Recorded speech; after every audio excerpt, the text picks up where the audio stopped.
Principal Ma'am, Coordinator Sir, all teachers and my dear students.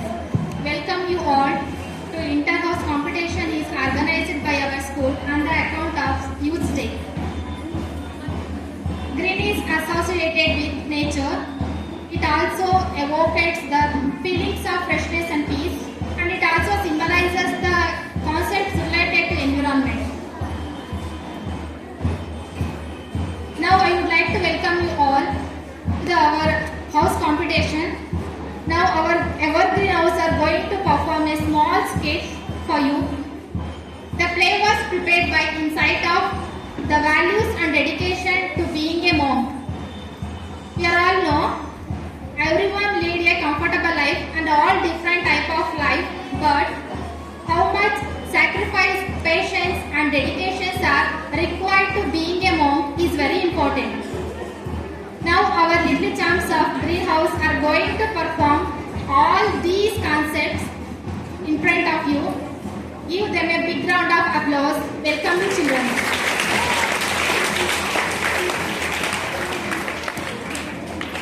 सबको शुभोदय। आज मैं स्वामी विवेकानंद का जीवन परिचय करती हूँ।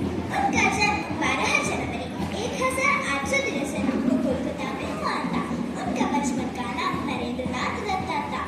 उनके पिता विश्वनाथ दत्ता कोलकाता हाईकोर्ट को प्रसिद्ध वकील थे। उनके मां भुवनेश्वरी देवी धार्मिक विचारों वाली गृहिणी थी। नरेंद्र बचपन से ही भगवान शिव, हनुमान और राम की पूजा करते हैं। उन्होंने श्री रामकृष्ण ने अपने गुरु माना था। उन्होंने 25 साल की उम्र में ही संन्यास ले लिया था। उन्होंने विश्व धर्म सम्मेलन में हिंदू धर्म की प्रचार किया था।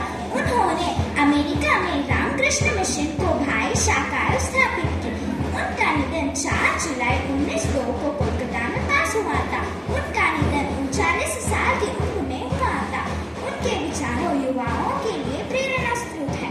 आज मेरे हरे भरे एक छोटा सा स्वामी विवेकानंद का जीवन शैली सन्यासी और संसारी के अंतर का नाटक के प्रदर्शन करते हैं। देखिए। चलिए ये छूट जाएगी। चले चले।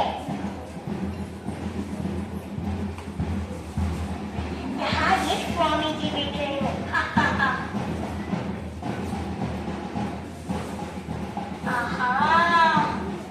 अरे देखो कितनी अच्छी चाय है। तुमने तो सन्यासी बनकर सब कुछ छोड़ दिया।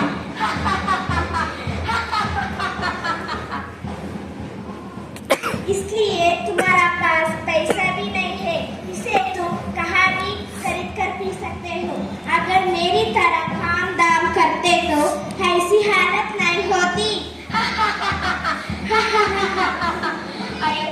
अरे देखो देखो पैसे का ताकत क्या है। तुम तो पैसे कोड़ी रखता नहीं, उसका फल ही देख लो। अरे मैं रुपये पैसे कमाता हूँ तो मुझे देख लो।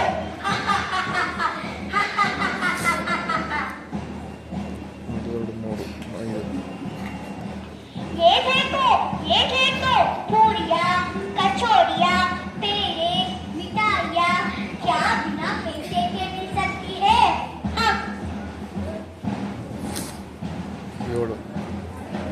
जयराम जी की बाबा जी, आप धूप में क्यों बैठे हैं? छांव में चलिए, आपके लिए खाना लाया हूँ।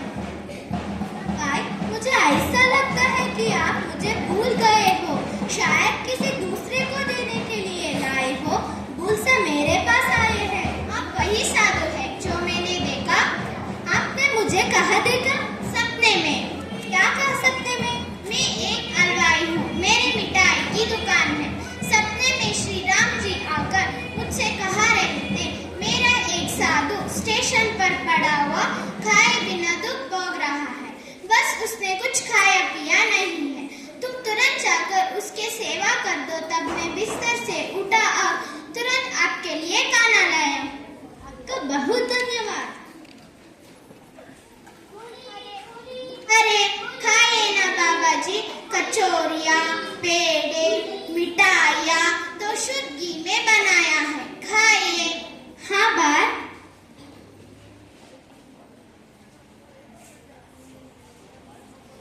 मुझसे बड़ी भूल हो गई। मैंने तो आपको पहचाना ही नहीं। पेट भरने के लिए मैं दिन रात मेहनत करती हूँ। मेरा पूरा जीवन पैसा कमाने के लिए बिता दिया। मेरे लिए साधु और भिखारी में कोई अंतर नहीं है। इतने मेहनत करके आज तक मैंने पाया, वो आपने बेटे बिठाए, भगवान ने भोजन दिया। मैं पता नहीं था कि आप इतने महान साधु हैं, तो मुझे माफ कीजिए। देखो भाई, तुमने अपने कर्म पर आस्था रखी, उसी कर्म के कारण भोजन पास रखे। मैंने अपने ईश्वर पर आस्था रखी, इसी कारण भोजन मेरे पास आया। सन्यासी का लक्ष्य ध्यान है, तो मेरा कारण सिर्फ ध्यान प्राप्ति के लिए होता है, जो मैं पूरे विश्व में बांट सकूं, इससे सबका कल्याण हो। इस तरह हम दोनों अपनी अपनी जगह पर सही है। अपने कर्म पूरी लगन से करो और दूसरे को हीन मत समझे। संसारी होना शायद आसान है, सन्यासी होना बहुत कठिन है, इसलिए हर एक को सम्मान दो। सन्यासी भिक्षक नहीं, वे तो पूरी जगत के कल्याण के लिए होता है। हम समझ गया। गए। प्रणाम स्वामी जी।